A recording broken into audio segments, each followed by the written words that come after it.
네, 오늘도 귀하고 복된 수예배입니다. 오늘 창세기 말씀 통하여서 셈, 함, 야벳 이 제목의 말씀으로 함께 하나님 은혜 나누도록 하겠습니다. 우리 샬롬으로 인사하시죠. 샬롬 반갑습니다. 잘 오셨습니다.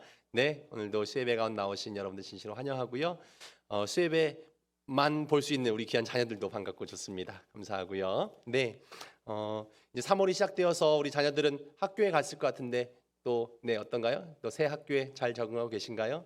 네, 우리가 지금 뭐 부대는 코로나 또 뭐 혹한기 훈련 여러 가지로 분주하고 어렵습니다. 하지만 주님께서 우리에게 새 힘도 주시고 능력도 주셔서 정말 우리에게 승리 주시고 또 안전함을 주시고 능력을 주시리라 믿습니다. 우리 창세기 말씀 계속 읽어 나가고 있는데 우리가 창세기서 말씀을 통해서 하나님께서 우리 인류에게 우리 인간들에게 말씀을 주신 그런 이유가 있습니다. 하나님께서 인간을 창조하셨고 그 인간들 가운데서도 특별히 아브라함을 택하시고 이스라엘 백성을 택하시고 그 이스라엘 백성 가운데 예수 그리스도가 오게 하시고 이런 이유가 실은 이 성경 전체에 담겨 있죠. 이 성경 전체가 그 하나의 이유, 인간을 창조하셨고 인간을 구원하시고자 했던 하나님의 그런 뜻이 일맥상통하게 연결되어 있고 그 시작이 창세기에 기록되어 있습니다. 그래서 그 창세기를 우리가 잘 읽으면서 하나님의 구원의 계획이 어떻게 시작되어져 가는구나 이것을 우리가 깨달아갔으면 참 좋겠어요. 그래서 저희가 창세기서 시작할 때 이렇게 말씀드렸었습니다. 이 이스라엘 민족에게 모세가 우리 민족이 어떤 민족인가, 우리가 왜 율법이 있고 이 율법을 왜 우리가 지킬 수밖에 없는가, 이걸 설명하기 위해서 그 시작을 기록한 책이 바로 창세기다라고 말씀드렸거든요. 그래서 이 율법이 나오게 된 역사적인 배경을 설명하기 위한 책이 바로 창세기라고 말씀드렸어요. 모세가 시내산에서 이제 십계명과 레위기 말씀을 받았습니다. 이것이 어디로부터 오게 된 것인가, 이걸 설명하기 위한 책이 이 창세기예요. 그래서 이스라엘 역사 또 조상들 이런 것들을 설명하고 또 이스라엘과 언약을 맺은 하나님이 과연 어떤 분인가, 우리와 언약을 맺은 그 신은 도대체 어떤 신인가, 이걸 설명하는 거죠. 왜 우리가 하나님과 언약을 맺을 수밖에 없게 되었는가, 왜 우리가 인간이 죄인이 되었는가, 이런 것들을 설명하기 위한 책이 창세기입니다. 그래서 이런 것들을 역사적인 배경과 이 기록된 이유를 알고 우리가 읽는 것이 참 중요하다는 거죠. 그래서 이런 역사적 인식을 가지고 이 노아의 아들들, 노아 홍수 이후에 노아의 아들들에게 있었던 일이 왜 여기에 기록된 것일까?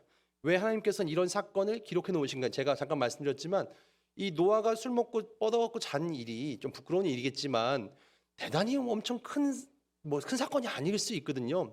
근데 이 함이라는 아들이 그 아버지 하체 보고 야, 아빠가 저렇게 술에 취해가지고 이렇게 뻗어 있냐, 이걸 보고 얘기한 것, 그리고 야, 그거 그렇게 얘기하고 떠들면 어떻게, 덮어주고 조용히 물러나야지, 이렇게 한 것, 이 셈과 야벳이, 이 사건이 왜 도대체 성경에 기록된 것이며 이게 왜 중요하게 펼쳐져 가는가가 이스라엘 민족이 되게 중요했다는 이야기죠. 그래서 이 노아 아들들 셈과 함과 야벳, 이 노아의 아들들의 사건이 하나님께서 이루고자 하셨던 구원의 계획과 어떻게 연결되어지는가, 이것을 이 구원의 이정표랑 관계된 이야기거든요. 이 얘기를 오늘 함께 좀 나누려고 합니다. 그래서 이 앞에 있었던 창세기 1장부터 8장까지 이야기를 조금 정리해 보자면 1장, 2장은 하나님이 어떤 분인가, 창조주 하나님에 대한 설명을 했습니다. 천지 만물을 창조하셨고 또 생명에 있는 짐승을 다스릴 수 있도록 하나님 형상을 닮은 사람을 만드신 분, 창조주 하나님에 대한 이야기. 3장에는 왜 죄가 이 땅 가운데 들어오게 되었던가, 이 사단으로 인하여서, 뱀으로 인하여서 정말 교만해버린, 하나님을 인정하지 않으려고 했던 그 하와와 그런 아담의 죄 때문에 인류 가운데 죄가 들어오게 되었다. 그래서 영원한 생명을 누릴 수 있었던 아담과 하와가 하나님과의 언약을 파기함으로 이젠 죄 때문에 죽음에 놓이게 되었다. 죽음에 갇히게 되었다. 그래서 이 죄를 해결하기 위해서 하나님께서는 구원의 계획을 세우셨는데 이것이 바로 창세기 3장 15절에 나오는 그런 메시지입니다. 3장 15절 잠깐 볼까요? 하나님께서 말씀하시죠. 내가 너로 여자의 원수가 되게 하고 내 후손도 여자의 후손과 원수가 되게 하리니 여자의 후손은 내 머리를 상하게 할 것이요 너는 그의 발꿈치를 상하게 할 것이. 뱀에게 하신 말씀인데 뱀의 후손, 여자의 후손이 뱀의 후손을 밟을 것이다. 그래서 하나님의 여자의 후손으로 오는 예수 그리스도, 또 하나님의 백성들이 결국에는 이 뱀의 자손들을 이길 것이다. 뱀의 후손은 누구냐? 계속해서 이제 가인의 후손으로 연결되어진다 말씀드렸어요. 그래서 구원의 역사가 시작됩니다. 여자의 후손은 이 땅에 오는 하나님의 백성들, 그리고 뱀의 후손들은 계속해서 이 땅 가운데 하나님을 인정하지 않는 이 죄악된 사람들이 계속해서 등장합니다. 이 여자의 후손을 통해서 하나님께서는 이 사탄 마귀의 머리를 부술 것이다. 죄의 문제를 해결할 것이다. 이 구원의 계획을 계속 이야기하고 계십니다. 성경에는 이 땅에 있는 사람을 이렇게 구분하죠. 하나님 안에 있는 사람, 하나님 밖에 있는 사람. 구원의 계획 가운데 있는 사람, 구원의 계획에 들지 못한 사람. 하나님을 떠난 뱀의 후손들, 하나님께 계속해서 남아있는 하나님을 기억하는 여자의 후손들. 그래서 첫 번째 뱀의 후손은 누구이냐? 바로 가인. 그래서 가인은 하나님을 인정하지 않았고 동생 아벨을 죽였고 결국 그들이 뱀의 후손이 되었습니다. 가인의 후손들은 계속해서 죄를 짓죠. 죄를 짓는 삶을 삽니다. 하지만 가인이 죽인 아벨 대신 하나님께서는 셋을 주심으로 이 셋의 후손들이 이제 여자의 후손이 되어서 역사를 이어가게 됩니다. 근데 이 셋의 후손들은 여호와 이름을 불렀지만 가인의 후손들은 하나님을 떠났다라고 성경은 이야기하고요. 근데 이 하나님 앞에 있었던 셋의 후손들이 이제 가인의 후손들과 섞여 살게 되면서 이 땅에 죄악이 가득하게 되었고 하나님께서는 그 땅을 홍수로 멸하셨습니다. 그래서 그 땅을 물로 심판한 사건이 노아 홍수 사건이죠. 근데 오늘 본문까지 왔어요. 이제 홍수가 끝나고 이제 노아가 정착하게 됩니다. 노아와 나머지 식구들이 남게 되어서 다시금 이제 이 땅 가운데 인류가 이제 펼쳐져 가는 것이죠. 그런데 이 셈과 함과 야벳, 이 노아의 세 아들, 이들 중에서도 다시금 여자의 후손과 이 뱀의 후손으로 다시금 나눠진다는 겁니다. 이 가인의 후손들 죄를 지어서 하나님께 심판해 버리셨을 때 뱀의 후손들은 다 끝난 것처럼 생각되어졌지만 살아남은 이 노아의 후손들 가운데서도 또다시 여자의 후손과 뱀의 후손으로 나눠지게 됩니다. 이것은 하나님의 구원의 계획 가운데 아직 끝나지 않았음을 이야기하죠. 계속해서 아직 여자의 후손으로 올 사단의 머리를 밟아 이길 그런 자가 아직 나타나지 않았어요. 예수 그리스도가 아직 오지 않으신 거죠. 그래서 인류의 종말이 올 때까지 이 역사는 계속해서 반복됩니다. 하나님께서는 여전히 지금도 하나님의 나라와 세상 나라의 전쟁으로 이것을 표현하고 계세요. 하나님 나라가 있고 이 땅, 이 공중의 권세 잡은 자가 다스리는 이 세상이 있습니다. 이 두 나라의 전쟁은 계속해서 있는 거죠. 하나님의 뜻, 하나님의 진리, 하나님의 정의가 이루어지는 세상이 있지만 이것을 꺾으려고 하는 계속되는 인간의 욕망과 욕심과 폭력을 부추기는 끊없이 반복되는 세상과의 싸움이 있습니다. 그래서 이런 사건들이 왜 시작되게 된 건가 다시 한번 말씀을 이야기합니다. 뱀의 후손들 보면요. 오늘 말씀 18절 볼까요? 이제 노아의 아들 셋과 그 세 명의 아들들의 아내들, 실은 이렇게 자손들이 남게 된 건데 이 노아의 후손, 노아의 아들들은 셈과 함과 야벳이며 특별히 보세요. 함은 가나안의 아버지라라고 18절은 이렇게 설명하고 있거든요. 성경은 이 함 그리고 함은 가나안의 아버지였다라고 굉장히 강조해서 이야기합니다. 도대체 왜 이야기를 하고 있을까? 지금 이스라엘 백성들이 어디로 가고 있습니까? 이 성경 말씀을 처음 들었을 노아가 이 이야기를 이스라엘 백성들에게 전했어요. 이야기를 들은 이스라엘 백성들은 어디를 향해 가고 있습니까? 가나안 향해 가고 있죠. 가나안 도착 직전입니다. 네, 가나안의 7 족속이 있었습니다. 그 가나안의 7 족속의 선조가 누구입니까? 7 족속의 선조는 가나안이고요. 가나안은 함의 아들이었던 거죠. 그러니까는 왜 이스라엘 민족은 셈의 후손들입니다. 셈의 후손들, 이 노아의 후손이었던 셈과 노아의 후손이었던 함과 이들이 나눠지기 시작했다는 거죠. 왜 이렇게 나눠지게 되었는가? 이 가나안 땅을 차지하고 있을 때 가나안의 7 족속, 이 사람들이 함의 아들들인데 이 가나안 족속들은 우상을 섬기고 음행을 행하고 악한 족속들, 멸망받을 족속이라 하나님께서는 가나안을 그렇게 평가하십니다. 그래서 창세기 9장에서는 왜 가나안이 악을 행하고 멸망받을 족속이 될 수밖에 없었는가? 지금 이스라엘 민족에게는 가나안은 악한 족속이에요. 근데 가나안은 누구였냐? 우리 조상들 셈의 형제였던 함의 자손들이라는 거죠. 그래서 왜 우리가 이렇게 나눠지게 된 걸까? 이 이야기를 설명하고 있는 겁니다. 그 배경을 설명하는 거죠. 노아가 술을 먹고 실수하는 사건을 우리가 한번 생각해 봅시다. 20절 이하에 보면 이제 노아가 포도 농사를 짓습니다. 포도 농사를 짓고 이제 포도를 수확해서 뭐 저장도 하고 그걸 가지고 이제 뭐 이렇게 술도 만들고 했던 거죠. 그리고 노아가 이제 술에 취해서 그만 이제 장막에서 옷을 벗고 쓰러져 있습니다. 이 사건이 뭐 아까 말씀 대단히 큰 사건이 아님에도 불구하고 이런 일들 통해서 하나님의 뜻이 어떻게 펼쳐져 가는가가 이제 하나님께서는 이거 의도하셨던 거죠. 이런 일이 벌어졌을 때 하나님 이 노아의 자손들 가운데 노아의 아들들 가운데 어떻게 이 일들을 벌려 나가는가. 22절에 보면 가나안의 아버지 이제 함이죠. 함이 행한 일을 말씀합니다. 굳이 가나안이라는 이름을 기록 안 해도 되지 않습니까? 그냥 함이라고 하면 돼요. 근데 굳이 가나안의 아버지 함, 아직 가나안은 등장하기도 전인데 함을 그렇게 설명합니다. 이 가나안의 이름이 중요했다는 거죠. 모세가 볼 때 이 가나안은 함한테 나왔어. 함은 어떤 존재냐? 모세에게 이렇게 악하게 했던 사람이야. 네. 가나안의 아비 함이 이렇게 행했다는 거죠. 아버지의 벌거벗은 모습을 보고 다른 형제들에게 떠벌리는 존재. 22절 볼까요? 가나안의 아버지 함이 그의 아버지 하체를 보고 밖으로 나가서 그의 두 형제에게 알림해. 네. 이렇게 막 떠벌리다, 이야기하다, 설명한다 이런 뜻이에요. 근데 셈과 야벳은 그 말을 듣고도 행동이 달랐습니다. 23절 볼까요? 셈과 야벳이 옷을 가져다가 자기들의 어깨에 메고 뒷걸음질 쳐 들어가서 그의 아버지 하체를 덮었으며 그들이 얼굴을 돌이키고 그들의 아버지 하체를 보지 아니하였더라. 네, 실은 그렇게 행동했습니다. 셈과 야벳은 그렇게 조용히 옷을 들고 들어가서 보지 않고 가서 잘 덮어주고 안 보고 나왔다. 네, 실은 이것도 뭐 훌륭한 행동이죠. 근데 이것도 뭐 대단하게 정말 선한 행동, 정말 의로운 행동이라고 평가받을 만한 일이 아니라 그냥 잘했네 정도이죠. 네. 근데 성경은 이런 행동을 보고 이 함은 저주받을 사람, 그리고 셈과 야벳은 축복받을 사람이라고 구분하고 있다는 거죠. 아버지 노아가 잠에서 깨고 아들들의 이런 이야기를 듣고 나서 저주를 내립니다. 24절 25절 노아가 술이 깨어 그의 작은 아들이 자기의 행한 일을 듣고 이에 이르되 가나안은 저주를 받아 그의 형제의 종들의 종이 되기를 원하노라. 네, 이런 노아는 그 소식을 듣고 완전히 저주해 버립니다. 형제들의 종들의 종이 되기를 원한다. 이렇게까지 이야기합니다.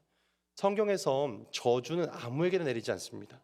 사단에게 또는 사단에게 속한 자, 사단의 길을 따라간 사람에게만 성경은 저주한다고 표현하고 있습니다. 사단을 상징하는 뱀이 저주받았고 죄의 길을 쫓아갔던 가인이 저주를 받았고 이제 가인이 뱀의 후손을 이제 상징하는 거죠. 오늘 누가 저주를 받습니까? 이제 함이 저주를 받죠. 또한 함의 아들 가나안이 저주를 받습니다. 함의 아들들이 다른 형제들의 종들의 종이 되는 저주를 받게 됩니다. 셈과 야벳은 어떤 축복을 받습니까? 26절 27절이 또 이르되 셈의 하나님 여호와를 찬송하리로다. 가나안은 셈의 종이 되고 하나님이 야벳을 창대하게 해서 셈의 장막에 거하게 하시고 가나안은 그의 종이 되게 하시기를 원하노라. 네, 셈은 이렇게 표현합니다. 셈의 하나님 여호와를 찬송할지로다. 이미 셈은 하나님께 축복받은 존재이며 하나님을 찬양하는 존재입니다. 네, 예전에 셋의 아들들 소개할 때 창세기 4장 보면 셋의 아들 에노스라는 존재가 있었는데 에노스인데 여호와 이름을 에노스 때 처음 불렀더라라고 표현합니다. 그러니까 셈의 후손들은 늘 여호와를 부르는 존재, 여호와를 찬송하는 존재들이죠. 성경은 함은 저주를 받고 셈은 하나님의 사람, 하나님을 찬양하는 사람, 하나님의 영광 돌린 사람으로 이렇게 자리 잡고 있다라고 이야기합니다. 왜 이렇게 되었을까? 함은 죄의 길을 따라갔기 때문에 아버지의 실수를 그렇게 덮어주지 않고 부끄러움을 드러냈기 때문이다. 덮어주어야 하는데 드러냈기 때문에 함은 이것을 떠벌리고 다녔기 때문에 더 수치스럽게 만들었기 때문에 성경은 이런 표현을 계속합니다. 보세요. 아담과 하와가 선악과를 따먹었을 때 그들은 무엇을 깨닫게 됩니까? 옷을 벗었음으로 인하여서 부끄러움을 느끼게 됩니다. 그 전까지는 그들에겐 수치, 부끄러움이 없었어요. 그런데 그들에게 부끄러움을 알게 한 자가 누굽니까? 바로 뱀이었죠. 사단이었습니다. 근데 그 부끄러움을 가려주신 분은 누굽니까? 바로 하나님이죠. 가죽옷을 지어서 그들에게 가려주십니다. 죄로 드러난 부끄러움을 가려주시는 분은 하나님. 하나님의 속성은 우리의 부끄러움과 수치를 가려주시는 분. 하지만 뱀과 사단과 이 악한 자들의 속성은 부끄러움을 드러내게 만들고 그래서 더 수치스럽게 만들고 그래서 더 하나님 앞에 온전히 서 있지 못하게 만드는, 하나님은 부끄러움을 가려주시는 분, 우리와 함께 교제하기 원하시는 분. 모세가 여기서 후손들에게 또 우리들에게 가르쳐주는 것은 진리는 함은 죄의 길을 감으로 저주를 받았고 함의 아들이 가나안 족속이 되었고 그 가나안은 하나님을 계속 떠났기에 죄악의 길을 가게 됐으며 하나님께서는 그들을 진멸하실 거다. 하나님께서 약속하셨듯이 그들은 우리의 종이 될 것이다. 우리가 그래서 가나안에 가는 것이 하나님의 뜻이다라는 것을 이스라엘 백성들에게 알려주는 것이죠. 그러면서 10장에 계속 가나안 이 함의 아들들의 족보를 나열합니다. 잠깐 말씀한 10장 6절 눈으로 한번 보시겠어요? 함의 아들들에 대한 이야기 잠깐 등장하는데 10장 6절에 보시면 함의 아들은 구스와 미스라임과 붓과 가나안이다. 4명이 나옵니다. 지금 가나안 얘기만 주로 계속했지만 아들은 4명입니다. 구스는요 오늘날 에티오피아 동부, 그러니까 이 동부 아프리카 지역이 이 자리 잡은 족속이 구스이고요. 그리고 미스라임은 애굽 북부 아프리카 지역을 그러니까 이 미스라임이라고 했습니다. 그리고 이 북지역은 리비아 지역, 그러니까 중앙 아프리카. 그리고 네, 가나안 족속은 지금 이제 그 이스라엘 지역, 팔레스타인 지역이 가나안. 그러니까는 이 함의 자손들이 아프리카 지역과 팔레스타인 지역을 장악했었어요. 실은 그렇게 가나안의 아들들이 등장하죠. 그리고 10장 15절부터 18절까지 보시면 이 가나안의 자손들이 등장합니다. 15절 볼까요? 10장 가나안은 장자 시돈과 헷을 낳고 또 여부스 족속과 아모리 족속과 기르가스 족속과 히위 족속과 알가 족속과 신 족속과 아르와 족속과 스말 족속과 하맛 족속을 낳았나니 이후로 가나안 자손의 족속이 흩어져 나갔더라. 지금 등장하는 여러 족속들의 이름들이요, 지금 당시에 출애굽기 이후에 가나안 지역을 차지하고 있었던 이 가나안의 후손들 자손들입니다. 그리고 그들은 이스라엘 백성들이 전투를 통해서 승리하게 될, 우리가 여호수아 읽다 보면 나오는 그 족속들이 됩니다. 하나님께서 이 창세기에 이들의 족속들의 이름을 남겨두는 것은 하나님의 구원의 계획, 여자의 후손, 이 셈의 자손을 통해서 이 가나안, 이 함의 자손들이 결국에는 멸망당하게 될 것이다. 심판받게 될 것이다.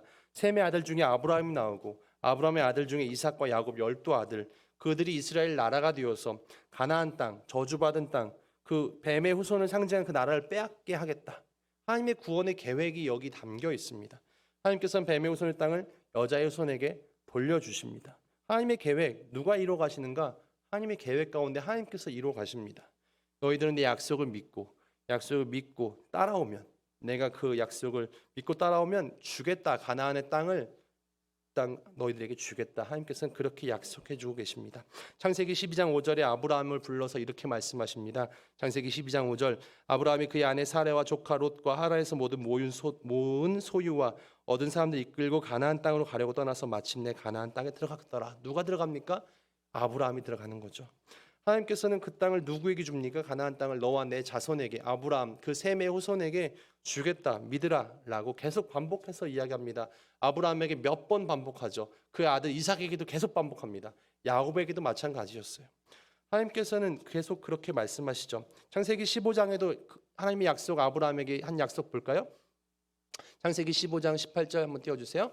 네, 창세기 15장에도 하나님께서는 그날에 여호와께서 아브라함과 더불어 언약을 세워 이르니 내가 이 땅을 애굽 강에서부터 그 큰 강 유브라데까지 내 자손에게 주노니 곧 겐 족속과 그니스 족속과 감몬 족속과 헷 족속과 브리스 족속과 르바 족속과 아모리 족속과 가나안 족속과 기르가스 족속과 여부스 족속 땅이니라. 네, 그 함의 아들 가나안의 아들들의 땅을 내가 아브라함 너의 자손들에게 주겠다라고 약속해 주고 계십니다. 이 이야기는 무슨 이야기냐면 여자의 후손이 결국 뱀의 후손을 이기고 그 땅을 차지하게 될 것이다. 애굽, 미스라임 다 함의 아들들이었어요. 함의 아들들에게 종이 되었던 이스라엘 결국 해방되어서 가나안 땅을 차지하게 됩니다. 이 땅을 누가 차지하는가? 하나님께서는 이미 약속해 주셨고 그 일을 이뤄 가십니다. 이 여호수아가 이스라엘 백성들에게 땅을 주고 안식을 주었습니다. 또한 신약에서는 예수님께서 하늘에 성도들의 처소를 예비하고 영원한 안식을 주시는 분으로 소개되고 있습니다. 이 땅만이 아니라 영원한 안식처를 우리에게 약속해 주고 계십니다. 오늘 이 노아의 술 취한 사건, 이것은 하나님의 구원의 계획을 알려주고 계십니다. 하나님의 뜻을 소개하는 가운데 순종하는, 하나님의 뜻대로 부끄러움을 덮어주는 마음을 가진 이 셈의 후손들, 즉 여자의 후손들을 통해서 하나님의 구원의 계획이 이루어지고 있음을 너희들이 믿고 따라라라고 이스라엘 백성에게 말하고 있으며 우리들에게도 이야기해 주고 있습니다. 우리는 누구의 후손이 되어야 하는가? 우리는 셈의 후손이 되어야죠. 우리가 인종적으로는 셈의 후손이 아니지만 우리는 믿음으로 아브라함의 후손이며, 예수님을 믿는 자는 다 아브라함의 자손이 됩니다. 우리가 죄의 유혹에 빠져서 죄의 길을 걸어간다면, 하나님 뜻과 전혀 관계없는 길을 걸어간다면 우리는 사단의 길을 갈 수밖에 없지만 우리가 그 길을 돌이켜서 하나님의 예수 그리스도를 믿음으로 주님의 길을 따라간다면 우리는 하나님 백성이 됩니다. 우리가 실은 대한민국 우리 3.1절도 어제 지났지만 이 땅 참 고통받는 땅이었습니다. 우상의 땅이었고요. 정말 가난하고 정말 절망이 가득한 땅이었을 수도 있습니다. 그러나 하나님께서는 이 땅 가운데 복음을 주셨고 이 땅 가운데 수많은 믿음의 백성들, 우리 선조들을 통하여서 정말 이 땅의 많은 후손들이 하나님 백성으로 거듭나게 하셨습니다. 그리고 하나님께서 은혜와 축복을 많이 주셨습니다. 이것들을 가지고 우리는 이젠 영원한 주님의 후사가 되어서 복받는 나라 백성이 되어서 우리만 복받는 백성이 아닌 정말 그런 복을 베풀고 나누고 그들을 하나님께로 인도하는 그런 일들을 감당해내야 합니다. 우리가 해야 될 일은 이 땅에 살아있는 동안 하나님 말씀의 검을 붙잡고 세상과 싸워내며 영적인 싸움을 이겨내고 하나님 나라를 지켜내고 또한 확장하는 역할을 감당해야 합니다. 이 땅에서 하나님 나라 복을 누리고 그 복을 또 나누며 복음을 전하는 사명을 감당해야 합니다. 그리스도의 군사가 되어서 정말 하나님 백성으로 영적인 싸움에 이기고 우리 가정과 직장 속에서 하나님 나라를 세워가는 승리하는 주의 백성들, 영적인 주의 자녀들 되어지시기를 주님의 이름으로 축원을 드립니다. 아멘. 기도하겠습니다.